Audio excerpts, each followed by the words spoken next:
59페이지 이제 한 절입니다. 제가 봉독하겠습니다.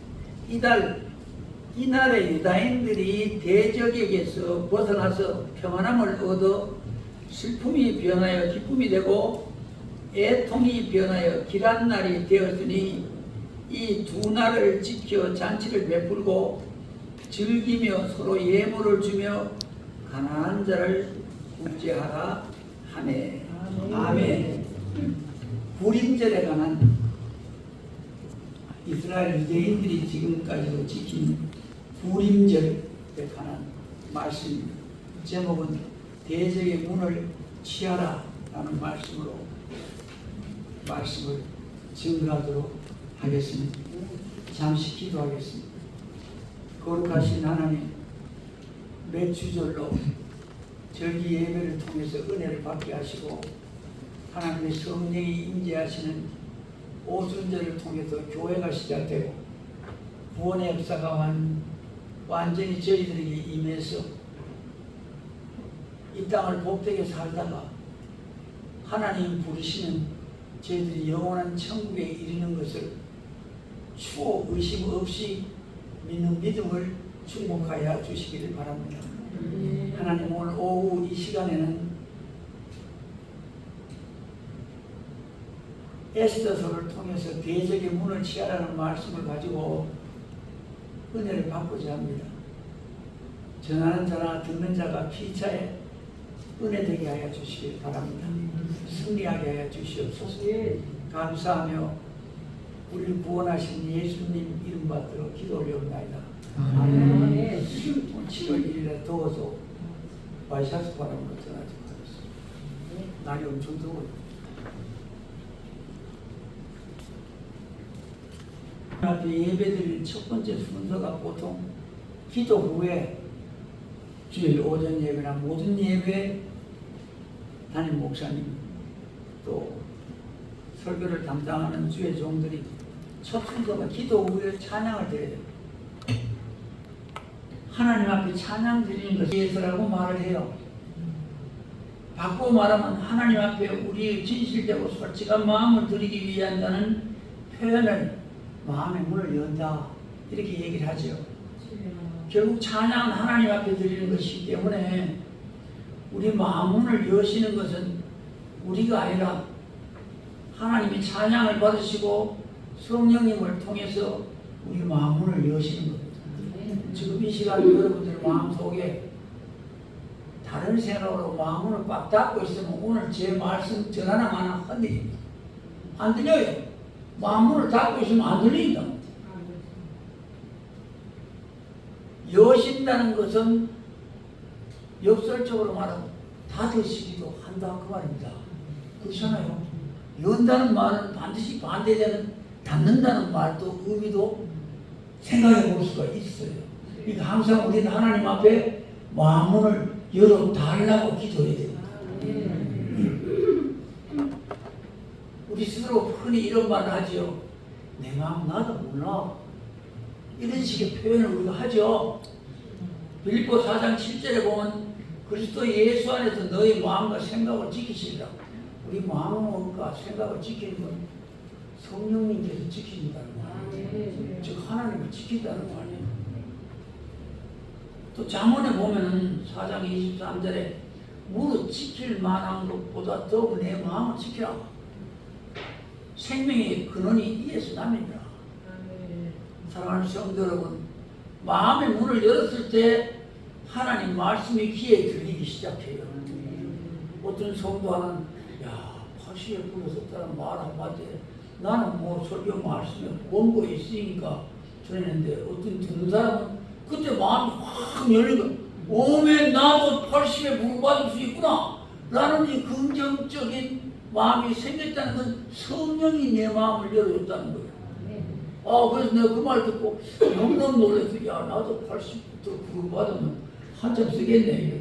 사랑하는 성도 여러분, 하나님의 성령께서 여러분 마음문을 여시기를 설교 전 소원합니다.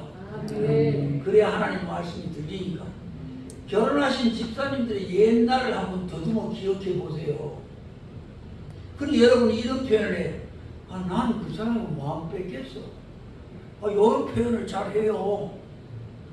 혹은 내 마음이 들켰어. 라는 얘기도 한다고요. 납작고 밴댕이 같은 눈이 뭐가 좋다고 내 마음 도둑을 받았을까? 한번 생각해 보세요, 한번.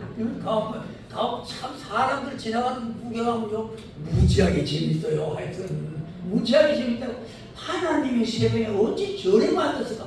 한 사람도 같은 사람이 없어. 한 사람도.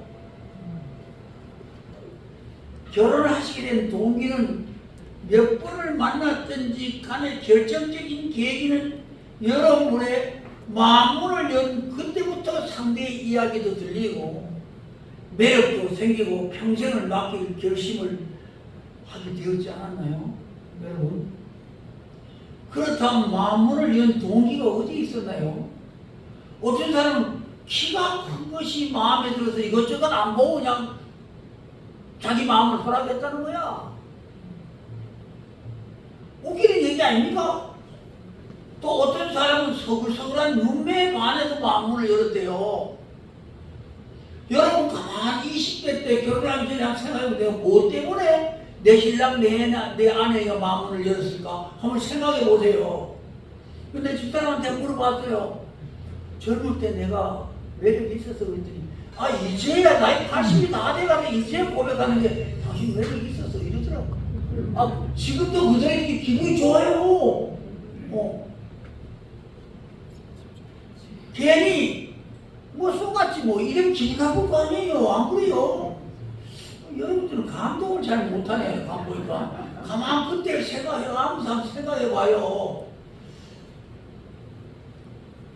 또 어떤 사람은 인물은 형편없으나 마음이 넓고 좋아 보여서 마음을 허락했대요. 근데 요즘 사람들은 대체로 돈에 마음문을 여는 것 같아요. 내가 보니까 집안이나 명예의 마음을 빼앗기는 사례들이 굉장히 많이 신문지상의 매스컴에 회자되더라고요. 요즘 부자 되려면요, 이쁜 탤런트 되면요, 재벌한테 시집가서 이혼하는 거야. 그럼 대박 부자 돼. 대박. 가서 사는 것도 오래 안 살아. 한 1년 정도 살다 이혼해. 그러면 유산을 얼마 받았다는 얘기는 대문짝만하게 나와. 가만히 생각해. 부자 되는 방법도 여러 가지구나. 요즘. 라디오를 한번 듣는데 어떤 남자가 어떤 여자가 결혼하게 된 동기를 말하는데요. 그 부인 되는 사람 이름이 김희순이야. 결혼 후 아내가 남편에게 왜 나와 결혼했냐고 물었더니 당신 이름이 내가 가장 좋아하는 김희선과 비슷해서 결혼했다는 거예요. 안 웃어요, 여러분들. 나는 이거 혼자 읽고 웃었는데. 김희선이라는 사람은 김희선이가 참 이뻐요. 여러분 안 이뻐요? 이뻐요, 그죠? 그 사람 이름이 비슷해서 결혼했다는 거야. 참 황당무계한 일이죠. 결혼 전 한 번은 만나서 아무 뜬금없이 신랑이 김희순 씨에게 묻더래요. 부모님 고향이 어디요? 라고 물었어. 그랬지. 그 여자가 경북 상주라고 했더니 그 남자의 얼굴이 환해지면서 중얼거리기를 천생인연이구만 라고 하는 것이. 그게 왜냐고 했더니 김희선 씨 부모의 고향이 경북 상주라는 거야. 이 정도 되면요, 알면 참. 그러니 우리 천생 인연이 있다는 거요.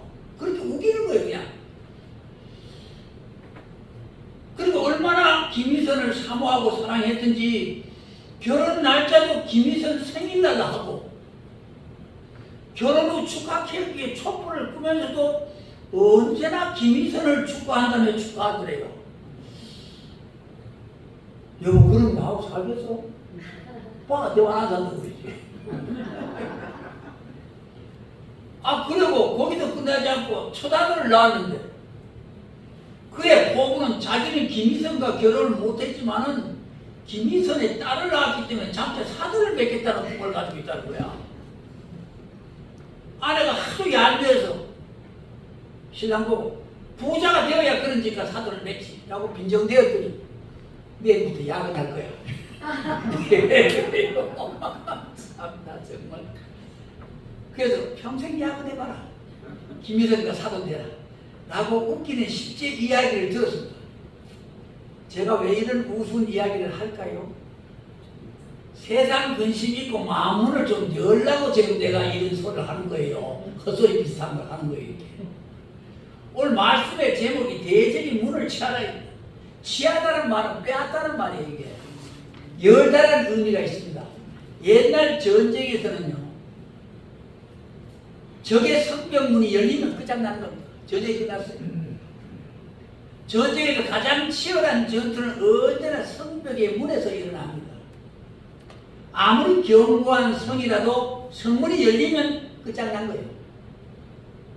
여러분 유명한 트로이라는 영화 봤어요? 안 보신 분도 많겠죠. 그 당시에 트로이라는 그 나라에는 난공불락의 성이 있었습니다. 도저히 적이 침입해서는 물리력으로는 부실 수 없는 그런 성벽의 완벽한 그런 나라였는데요. 그 나라의 왕자와 이 헬라나라, 즉 그리스 있는 그 나라의 공주와 바람이 났다. 그러니까 둘이 도망을 쳐버렸어요. 둘이 도망을 친 걸 미끼가 돼서 헬라나라가 트로이라는 나라를 공격하는 그 영화 내용이 트로이라는 영화예요. 근데 결국 헬라의 그 무시무시한 대군들이, 그 당시엔 헬라라는 나라들은 도시국가였습니다. 아테네, 스파르타 같은 이런 도시국가였는데 결국 트로이를 점령하지 못했어요. 그래서 어떤 계략을 폈는가 하면은 그 전쟁에서 이기지 못하고 바로 헬라나라, 그리스 나라가 물러가면서 트로이라는 나라에 선물을 하나 합니다. 그 선물이 무엇이냐면 목마예요. 목마. 엄청나게 큰 목마를 바로 당신들 나라를 우리가 침공해서 우리가 침략하고 우리가 전쟁에 승리하지 못하고 우리가 물러가니 선물을 받으시라고 목마를 보냈어요. 이게 트로이라는 목마라는. 그 목마를 보냈는데 그 목마 속에 뭐가 있어? 바로 헬라의 군인들이 거기 들어갔어요. 그래서 헬라의 군인들이 바로 트로이에 있는 모든 군사와 그 백성들이 승리에 정말 도취해서 기뻐하고 술 마시고 노는 가운데 밤에 일어나서 바로 성문을 열어제쳐서 다시 물러갔던 헬라의 나라가 들어와서 트로이를 멸망시켰다는 이야기야. 그래서 대적의 문을 취하는 성문이 열리면 그 나라가 패한다는 것을 의미하면 됩니다. 자, 대적의 문을 취한다는 말은 대적을 무너뜨렸다는 말이거든요. 원수의 무릎을 꿇게 했다는 의미입니다. 오늘 말씀을 통해서는 여러분 마음속에 있는 대적 원수가 무엇이었든지 간에 그 대적의 문을 빼앗는 방법이 무엇인지 깨닫고 돌아가셔야 돼요. 오늘 오후 말씀에서 여러분 철천지 원수가 가난이라면 가난을 무너뜨리는 길이 어디에 있는지 알고 가야 돼요. 젊은이의 오매불망소원이 사랑을 얻는 것이라면 사랑이 대적의 문일 것입니다. 여러분의 소망과 소원 누가 무엇이 막고 있습니까? 막고 있는 것이 바로 대적의 문입니다. 본문의 배경은 이 에스더라는 성경의 배경은 이스라엘 백성이 포로로 잡혀갑니다. 즉 첫 번째 남쪽 유다가 586년에 망하는데요. 첫 번째 바로 남쪽 유다를 멸망하게 한 나라는 바로 바벨론이라는 나라예요. 오늘날의 이라크예요. 이라크. 자, 이라크인데 이 이라크가 계속해서 이스라엘 백성들을 노예로 잡고 있었는가 하면 바로 이 이라크도 바로 바벨론 제국도 그 다음 제국 페르시아 제국, 즉 오늘날 이란입니다. 페르시아 제국이 멸망해요. 그렇게 해서 그 첫 번째 왕이 고레스라는 왕이었어요. 그 왕이 하나님 앞에 꿈에 명령을 해서 페르시아 왕 고레스에게 남쪽 유다나라 백성을 다 되돌려 보내줘라. 빼앗은 것 다 되돌려 보내줘라. 이렇게 해서 1차, 2차, 3차에 걸쳐서 바로 바벨론 포로되었던, 바벨론이 포로되었다고 바벨론이 페르시아에 망한 거고 페르시아의 노예가 되어버린 거야. 남쪽 유다 백성들이. 그런데 페르시아 고레스 왕은 하나님의 명을 받고 어떻게 이스라엘 백성, 유대 백성들을 다 1차, 2차, 3차에 걸쳐서 다 반환시킵니다. 다 되돌아가게 하고 바벨론 제국에서 성전에 있던 모든 기명들, 그릇이나 귀한 모든 물건들을 다 되돌려주게 됐어요. 이럴 때 바로 페르시아 왕이었던 아하수에로 왕일 때 일어난 일입니다. 뭐 역사적 이야기의 배경을 여러분들 얘기해봐야 5초 만에 잊어버릴 거니까 어쨌든 관계없이 저는 또 이 설명을 해야 돼요. 이 설교를 하기 위해서는 이 배경이 반드시 역사적인 배경이기 때문에 저는 역사적인 배경을 목사들은 알아야 돼요. 이게 성경이 어떻게 기록되는지. 자, 이렇게 해서 아하수에로 왕 때 있었던 이야기가 에스더서입니다. 자, 이스라엘 백성은 나라가 망한 후에 바벨론 제국의 포로 잡혀가 노예로 살았는데 바벨론 제국은 페르시아 제국의 멸망을 당함으로 자연적으로 이스라엘은 페르시아의 포로의 노예가 되었습니다. 노예의 삶으로 암울한 시대임에도 불구하고 하나님의 간섭하심으로 에스더라는 이 노예가 바로 아하수에로 왕의 왕후가 됩니다. 왕후가. 이거는 노예로서 그 나라의 왕의 부인이 된다는 것은 기적에 가까운 일이에요. 그 당시에 페르시아 제국은 얼마나 컸는가 하면 127도, 우리나라는 뭐 남북 합쳐서 10m밖에 안 돼요. 그 당시에 페르시아 제국은 저 아프리카 인도까지 다 페르시아 제국이었어요. 127도라고 했어요. 엄청난 제국이었어요. 그 제국에서 가장 아름다운 여자를 뽑아서 왕후를 정하는데 거기에 에스더가 왕후로 정해진 거예요. 내가 물어볼게요. 여기들은 다 연세가 드셨으니까 김진희가 더 이뻐요? 최은희가 더 이뻐요? 잘 몰라요. 전향자가 더 이뻐요? 정윤이가 더 이뻐요? 각기 취향에 따라 틀려. 안 그래요? 아, 난 정윤이에 와우, 난 그게 더 이뻐. 여러분 옛날 춘향전 얘기도 내가 했잖아요. 춘향이고 김진희가 나올 때 있고 최은희가 나올 때가 있었어요. 홍석기 감독, 신사호 감독이 만든 춘향전도 2개가 나왔었다고. 근데 결국 승리한 건 신사호 감독이 이겼어요. 홍석기 감독보다. 홍석기는 나중에 김진희 진짜 신랑이 됐어요. 나중에 오래 살기 전에는 홍석기하고 살았다고. 김진희는 살을 때 신랑도 많아. 하여튼 뭐 나오나도 나중에 신랑이었잖아. 하여튼 뭐 나중에 이런 자세한 얘기는 내가 안 하겠어요. 어쨌든 좌우지간에 취향에 따라 틀리다고요. 그럼 바벨론에서 페르시아 제국에서 제일 이쁜 여자를 골라 200명 가더라도 그러면 누가 제일 이쁠까? 몰라. 그 왕의 취향에 따라 틀려. 왕의 취향에 따라. 그럼 뭐요? 에스더가 제일 이쁘다고 낙점을 지은 거는 그걸 누가 간섭했어? 하나님이 간섭했다 이 말이야. 여러분들 여기 권사님 쭉 계시게 누가 제일 이쁠까? 각기 다 틀려요. 보기엔 다 틀려요. 나는 나는 아무래도 최모모한 권사님 제일 이뻐. 아니야, 나는 백모모한 권사님 제일. 이렇게 다 취향이 틀리다니까. 다 이런 이야기를 원래 할 거예요. 설교를 옛날 이야기하듯이 이야기하는 가운데 교훈이 있으니까 잘 들으시라고 말이야. 자, 왕후 에스더의 사촌 오빠가 모르게라는 사람이었어. 이 사람은 여호와 앞에 대단히 절개와 믿음이 추천한 사람이었는데 당시 제국의 이 페르시아 제국의 그 당시에 왕의 다음 실권자는 우리나라에도 지금 모모한 사람이 지금 대통령이라면 대통령 다음에 실권을 가진 사람이 있다니까. 반드시 뭐 총리가 하든지 안 그러면 비서실장이 하든지 누가든지 실권을 가진 자가 있어. 페르시아 제국의 당시 성경상의 최고 실권자는 하만이라는 사람이었어. 하만이라는 사람이 지나가면 그 나라 백성, 페르시아 제국에 있는 모든 백성들은 다 엎드려 절을 했어. 그런데 유독 이 하만에게 절하지 않는 사람이 한 사람이 있었는데 그게 모르드게야. 모르드게는 절하거나 아부하진 않았어. 그로 인해서 하만은 모든 백성들이 다 지한테 어떻게 절하는데 모르드게만 안 하니까 얄밉게 다니는. 얄밉겠죠. 저게 뭐 저다운 게 다니냐. 세상의 모든 걸 다 나한테 절하는데 왜 저것만 절 안 해? 하고 뉴턴이 얘기했다. 저거 틈만 있으면 저거 죽일 거야.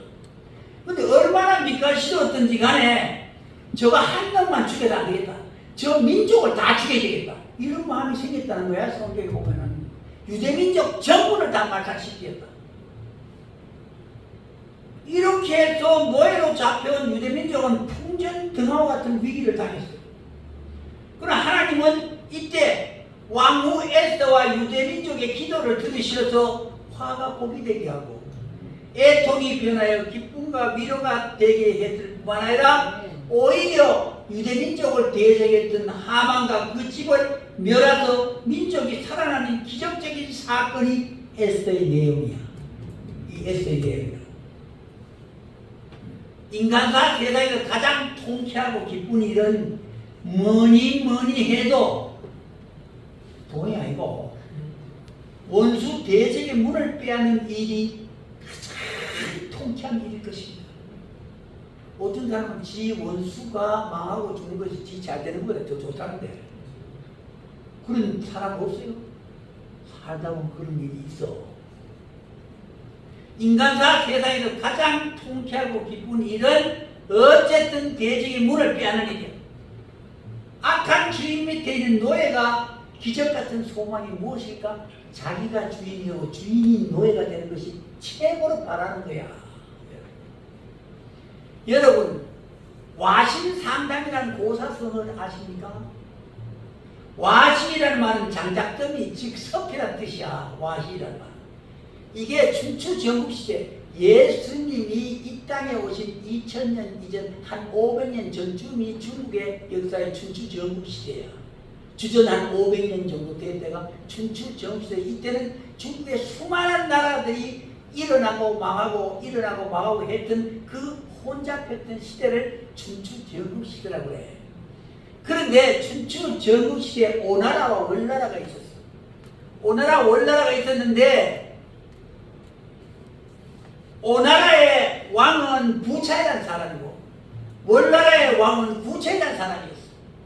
근데 두 나라가 전쟁하다가 오나라의 왕이 월나라의 부차이에게 망해서 죽어버렸다. 죽기 전에 아들한테 뭐라고 남겼어?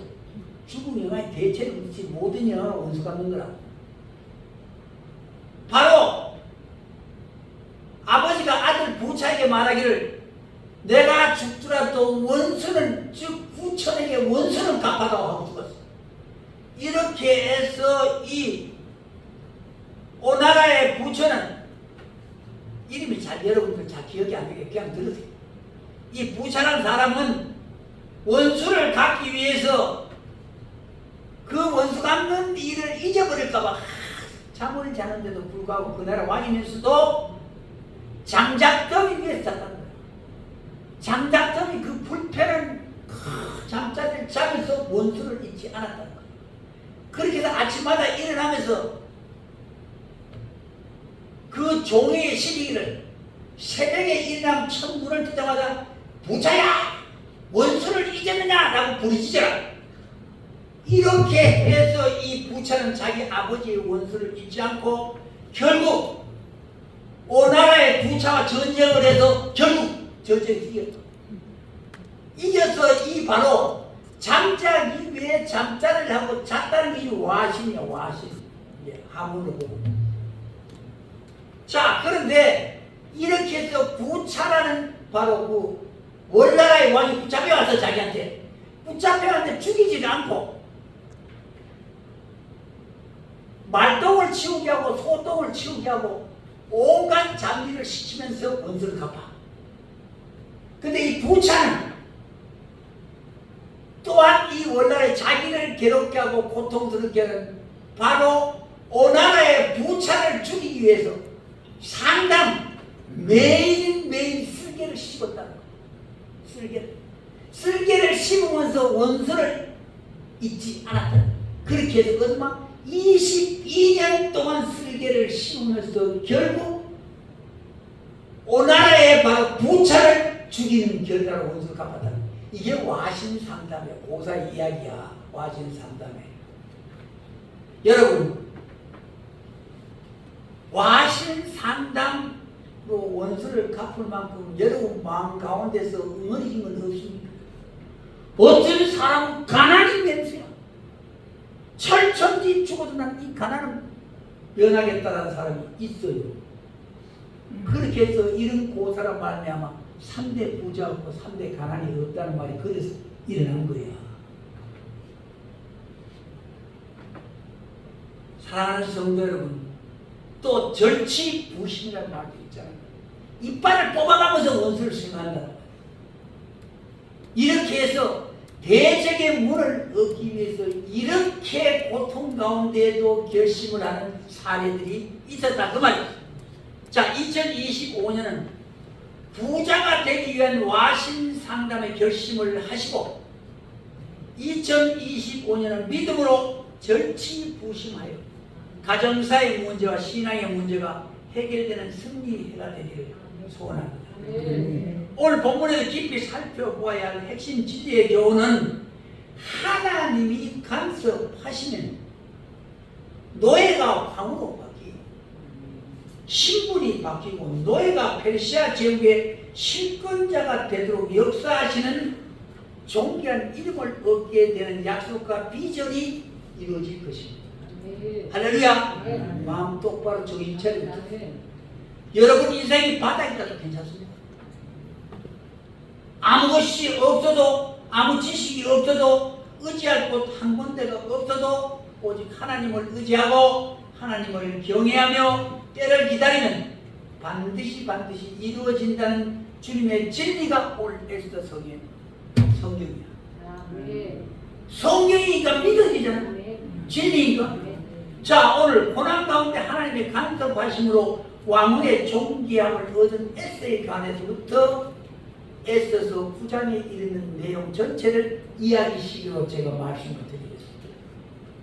때는 페르시아 제국 아하수에로 왕 때인데 하나님이 간섭하시면 한순간에 노예가 제국의 황후가 되고 하나님이 간섭하시면 화가 복이 되어 노예가 제국의 제2인자가 되어서 건설와 민족의 생명을 구하는 영웅이 될 수 있다는 사실이 에스더 성경의 핵심 메시지입니다. 하나님이 간섭하시면 어떤 기적이 일어나는지에 대한 관점에 초점을 맞춰 말씀을 드려요. 당시 페르시아 제국은 인도에서부터 아프리카에 이르는 127도를 지배하는 거대한 제국이었습니다. 이때 왕이 아하수라 왕이었는데요. 왕이 제국에 오늘 1장에 보면 왕이 제국의 제후 방백들과 방백이라는 건 도지사급이야. 한 도를 다스리는 사람은 방백이라고 해요. 방백들과 장수와 각 도의 귀족을 왕의 국에 초청해서 장장 180일 6개월 동안 잔치를 벌입니다. 이때 왕이 잔치를 베푼 근본적 이유는 당시에 300이라는 영화 봤어요? 300이라는 영화 배경 이 가운데가 이 아하수에로 왕 아버지 때 있었던 일이야. 근데 결국 헬라 제국의 도시국가의 스파르타에게 졌다고 집으로 인해가지고 다시 아하수에로 아들 때 와서 127도에 있는 방백들을 모아놓고 징집을 하는 거예요. 즉 군대를 모으는 그 잔치를 벌이는 장면이 에스더서 1장이야. 그 잔치를 벌이므로 어떻게 해서 근본적인 이유는 헬라 그리스와 전쟁을 위해서 군사의 모집과 군비 문제를 해결하고 제국의 민심을 모으고 왕의 권위를 확립하려는 데 있었던 것입니다. 왕이 잔치를 연이는 나라가 부하고 위험의 혁혁함을 나타내고 왕의 존엄함을 나타내기 위함이었습니다. 잔치 중에 왕이 술이 건하게 취하니까 남자들은 술이 건하게 취하면 누구 자랑하고 싶고? 마누라 자랑하고 싶다. 마누라. 당시에 와스티라는 그 왕의 부인은 세상에서 최고의 미인은 어디 미인이 압니까? 페르시아 여인이에요. 페르시아 여인. 여러분 배꼽주 치는 거 봤어요? 페르시아 여인들 배꼽 춤추는 건요 1초에 한 8번 흔들더라고요. 이야, 배꼽 춤추는 거 엄청나게 있고요. 미인은 페르시아 미인이라고 그러잖아. 그 미인 중에서 최고의 미인을 얻은 자가 누구야? 왕이야, 왕. 왕이 술이 건하게 치라니까 120부대의 방백들을 모아놓고 그들 앞에 마누라를 자랑하고 싶었어. 그렇게 해서 밑에 있는 신하들에게 야, 가서 왕후를 정죄하고 이쁘게 하고 이 많은 방백들 앞에 모습을 드러내라 그래라 하고 명령을 했어. 명령을 했는데 무슨 이유인지 모르게 이 왕후가 안 나왔어. 못 나겠네. 그러나 야사 전쟁상 이면에는 이때가 임시적으로 입덧이 있었던 걸로 그때 그나다 그 속에 없는 이야기니까 안 나오니까 그 당시에 왕은 반신반인간이었어요. 그만큼 무시무시했습니다. 느헤미야서에 보면요 왕 앞에 얼굴에 수심을 해도 모갈자를 죽은 그런 제명이에요. 그런 왕 앞에 왕의 명을 어기고 왕 앞에 안 나왔다는 것은 이건 죽음을 넣지 못하는 죄예요. 그래서 바로 즉시 어떻게 밑에 있는 신하들이 말하기를 왕이여, 왕후가 지금 왕의 말을 듣지 않은 이 일은 120도 페르시아 제국 전체 내에서 남자를 무시하는 일입니다. 만일 왕후가 나오지 않은 이 일이 온 백성들에게 120도 알려진다면 다른 모든 만가들이 신랑의 말을 안 들을 것입니다. 그래 어떻게 되느냐? 왕후를 쫓아내세요. 이렇게 해서 그 자리도 왕후를 쫓아내요. 쫓아내자마자 왕후는 공석이 있으면 안 되니까 그때 바로 온 나라 120대 먼 공고를 해. 우리나라에도 왕자가 장가가 나면 온 나라에 금원령이 돼요. 우리나라에도 옛날에 왕정시대 때는 왕이 장가가려 그러면은 온 나라에 처녀들 다 올스톱이야. 시집 못 가. 왕이 장가가기 끝날까지는. 이와 같이 그 당시에 페르시아 제국에도 바로 새로의 왕후를 얻어야 되는 이 시점에 와서 모든 처녀들이 대기 발령이야. 대기에 있어야 돼. 이때 에스더의 아버지는 일찍 죽었어. 그래서 사촌 오빠가 못생겼는데 오빠가 돼서 갔다. 자, 이 사건으로 왕후를 뽑는 자리에 누가? 에스더가 1년을 준비하고, 야, 성경은 6개월 동안 화장품을 다 있었다는 거야. 여러분, 여자분들은 그렇게 진짜 참 부럽지 않아요? 6개월 동안, 여러분 영화에 나오는데 우유 목욕 한번 하는 거 봐도 부럽잖아요. 그 먹는 우유를 아까 목욕탕에 한 바트 갖다 놓고 목욕하는 여자 보니까 참 진짜 좀 부럽기도 하고 뭐 저따위나 싶고 이런 생각도 들더라고 진짜. 근데 바로 이 왕 앞에 나가는 왕후를 간택하는 일을 하기 위해서는 정계로 뽑힌 미인들이 1년 동안 준비를 하는 거예요. 어떻게? 온몸에 10m 바깥에 나도 향치가 나도록 만든 거야. 향치가. 얼마나 화장품을 뭘 썼는지 아니야. 엄청나게 좋은 화장품을 써가지고 1년 준비했다가 왕 앞에 나가는 거야. 그 중에서 하나 뽑는 거야. 근데 뽑는 그 자리에 에스더가 나갔더니 완전히 왕이 피를 꼽혀버렸어. 딱 보자 눈이 해도가 싹 가버렸어. 해도가 뭔지 알아요? 머리가 싹 갔다는 말이야. 이렇게 너무 조용하게 하고 좀 웅성웅성하고 말이지 좀 부러워하기도 하고 이래야 되는데 이래가지고 에스더가 왕후가 됐잖아. 야, 이건 뭐야? 내가 말했잖아요. 수백 명 모인 여자면 누가 제일 이뻐? 사람 취향에 따라 틀려. 그 왕의 취향에 누가? 에스더가 딱 꽂힌 거야. 그래서 에스더가 왕후가 돼버린 거야. 여러분, 이건 뭐예요? 하나님의 간섭하심. 할렐루야. 네. 백준대 근사님 그 자리에 있어서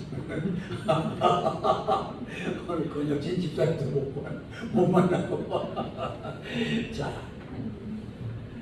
사랑하는 성도 여러분, 에스더가 미녀 가운데 확 왕의 마음을 빼앗긴 사건은 우리는 어떤 걸 봐요? 하나님의 간섭하신 역사를 봐야 되는 것입니다. 자, 그런데 다음 이 제국의 실권을 잘 쥐고 있는 왕 다음에 건세를 휘두른 자가 하만이라는 인물인데 그가 왕국을 드나들 때 온 백성이 머리를 조아리고 엎드렸고 길을 가다가도 하만을 만나면 다 엎드려 예를 하는 상황이었는데 그러나 모르드게는 온 세상이 벌벌 떠는 하만에게 절하지도 않고 아부하지도 않았다 이렇게 기록하고 있어요. 이런 모습을 본 하만은 비위가 상하고 뒤틀려서 도대체 이 모르드게라는 놈이 누구냐? 괘씸하기 짝이었구나. 감히 이 나라에서 이 하만에게 허리를 굽히지 않고 절하지도 않으며 아첨하지도 않는 놈이 다 있다. 알아보니 모르드게는 이 나라의 노예로서 유대인이었어. 하만은 속으로 분노함이 이를 갈면서 감히 노예로 있는 놈이 이 나라의 제2실권자인 이 하만에게 절하지도 않아 이놈을 죽이는 것으로는 안 되겠다. 이 나라에 남아있는 유대민족 전체를 싹실을 말려야 되겠구나 라며 언제 유대민족을 다 죽일까 생각하다가 12월 15일로 정해서 다 죽이기로 제비를 뽑아 결정한 후 왕에게 나아갑니다. 하만이 왕에게 나아가서 잔머리를 돌려 유대민족 전체를 실을 말릴 상소를 드립니다. 상소 내용은 왕이시여 왕이 다스리는 한 민족이 있는데 그 민족은 유대라고 합니다. 그 민족은 왕의 법률을 지키지 아니하오니 저들을 진멸하소서. 권력을 가진 자는 그 누구나 아첨아부하는 데 반응합니다. 이제의 왕명을 하달받아서 하만은 유대인을 진멸하라는 왕명 반지를 받아 조서를 쓴 후에 전국 127도에 보냈는데 조서 내용은 12월 13일 하루 동안에 모든 유다인을 노인이나 어린아이나 다 분열을 막론하고 다 죽이고 도륙하고 진멸하고 또 그 재단을 다 탈취하는 내용이었습니다. 한 민족을 완전히 장멸하는 거예요. 왕명을 받아 악한 하만은 즉시 역조를 붙여서 페르시아 제국 127도에 파박을 띄웁니다.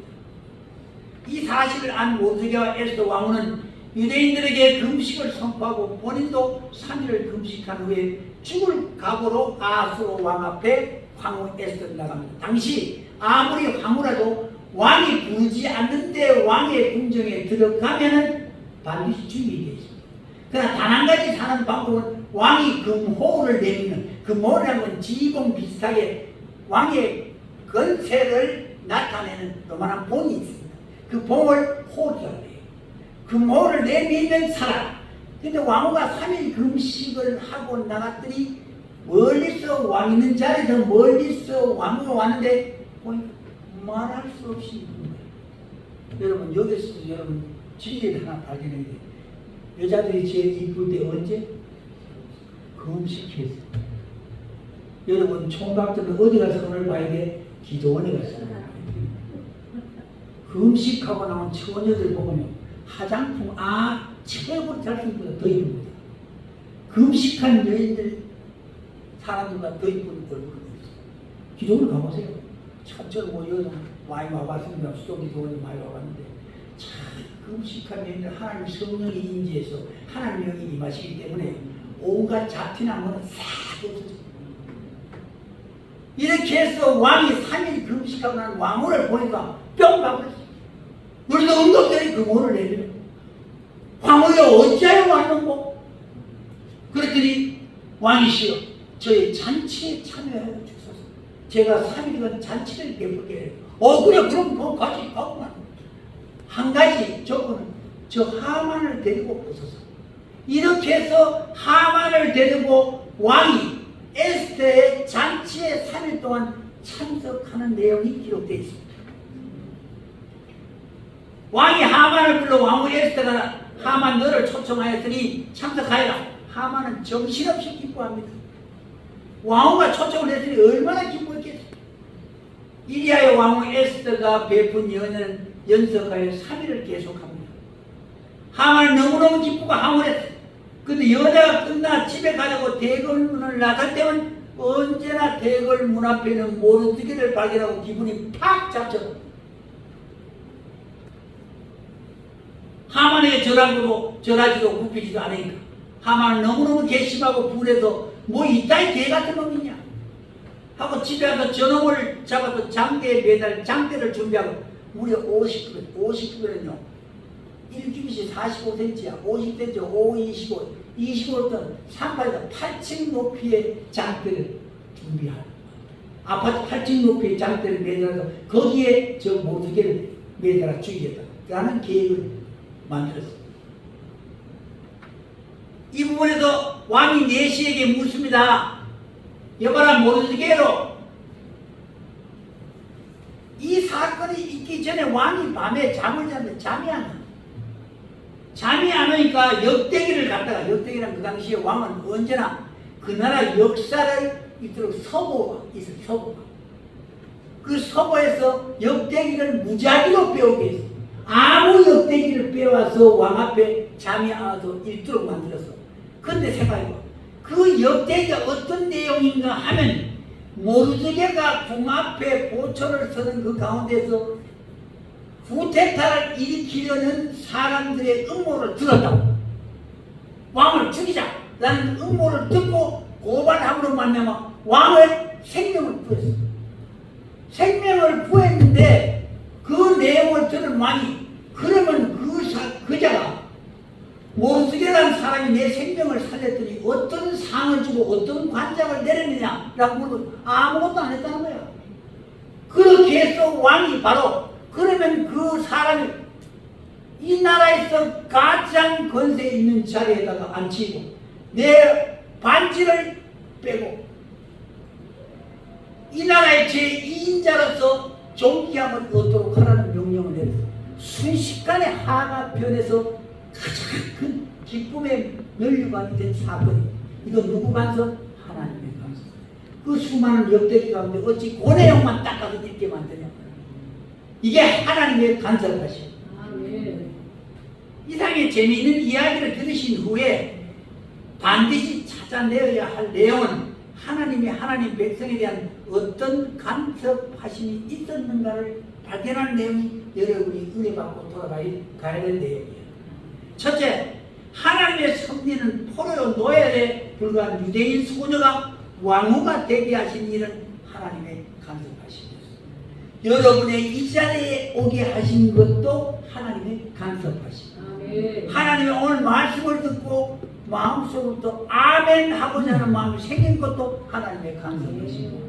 할렐루야. 자, 두 번째, 하나님의 섭리는 대궐문에 앉았던 모르드게가 왕의 살해 음모를 엿듣게 된 일도 하나님의 만지심과 간섭하십니다. 이런 큰 비밀을 어찌 알게 해요? 알게 한 사건 자체가 하나님의 간섭하십니다. 여러분 앞에 대적임은 여러분이 정말 힘들고 어려운 기도의 문제를 여러분 깨닫게 하고 하나님께서 간섭하심이 일어난다면 오늘 해결받고 가는 거예요. 할렐루야. 어찌 국가적인 음모요 대사인 반역의 비밀을 우연히 모르드게가 엿들 수 있었겠습니까? 이건 하나님의 간섭하심이에요. 만일 그런 국가적인 대사의 은밀한 일을 만일 상대방이 알았다면 지도세도 모르게 죽습니다. 셋째, 에스더가 왕후가 된 후 한 달이 넘도록 왕에게 부름을 받지 못했어. 당시 법대로 왕의 허락과 부름 없이 왕의 궁에 들어가는 건 죽음을 의미하는 건다고 말씀드렸는데, 근데 왕의 부름 없이 나타나는 왕후 에스더가 왕에게 한없이 아름답게 보인 것도 하나님의 역사였다 그 말이에요. 에스더 전체에 보면 하나님의 전부 간섭하신 것 이거예요. 에스더에 보면 하나님의 말이 안 나와요. 여호와라는 말이 안 나온다고. 그러면서 하나님의 간섭하심을 절절히 우리가 느끼게 읽는 자가 알고. 넷째, 왕이 잠들지 못하고 때 왕이 갑자기 궁중일기를 읽고 싶은 마음이 들도록 한 건 하나님의 강건적인 만지심입니다.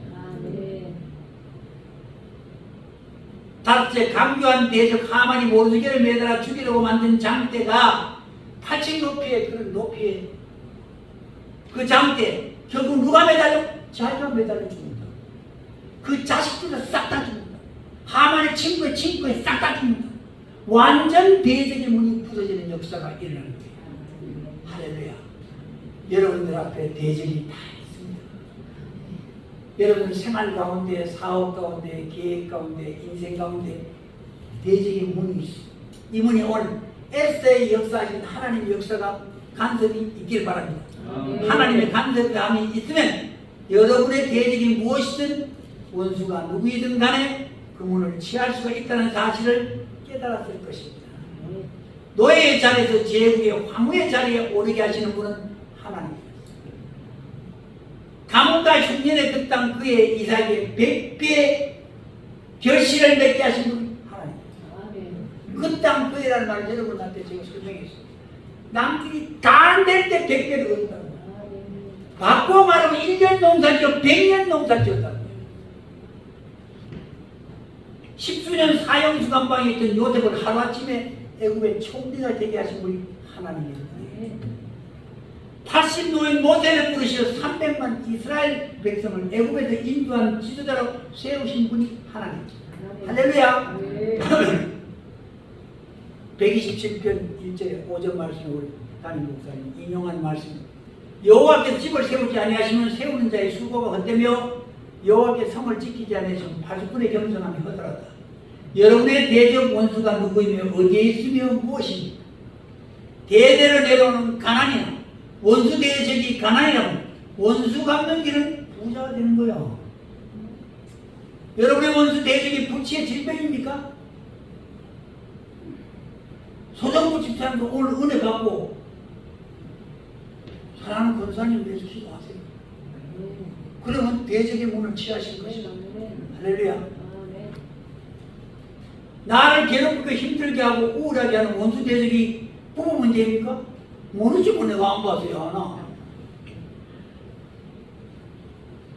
원수 갚는 일을 내 마음이 기쁨으로 가득 차고 소망으로 채워지면 한순간에 괴로움도 슬픔도 우울한 변화에 벅찬 감격으로 바뀔 것입니다. 할렐루야.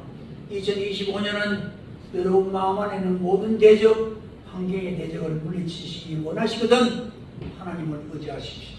아멘.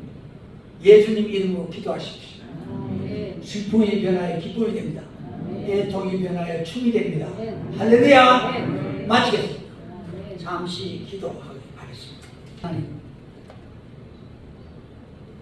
이스라엘 백성들이 페르시아 제국의 노예되었던 아무라는 세월 가운데서도 하나님의 은혜로 말미암아 제국의 황후를 시켜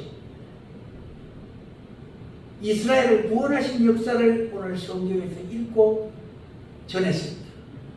사랑하는 성도님들이 주일 오후 예배 성령의 간섭하심으로 대적의 문을 취하여 즐겁고 기쁜 인생이 되기를 간절히 소원합니다. 아멘. 아버지여 승리하게 하여 주시옵소서. 아멘. 감사하고 예수 그리스도의 이름 받들어 기도하옵나이다. 아멘. 아멘. 하늘에 계신 우리 아버지여 이름이 거룩히 여김을 받으시오며 나라에 임하옵시며 뜻이 하늘에서 이루어진 같이 땅에서도 이루어지이다. 오늘날 우리에게 일용할 양식을 주옵시고 우리가 우리에게 죄 지은 자를 사해 준 것 같이 우리 죄를 사하여 주옵시고 우리를 시험에 들게 하지 마옵시며 다만 악에서 구하옵소서. 대개 나라와 권세와 영광이 아버지께 영원히 있사옵나이다. 아멘.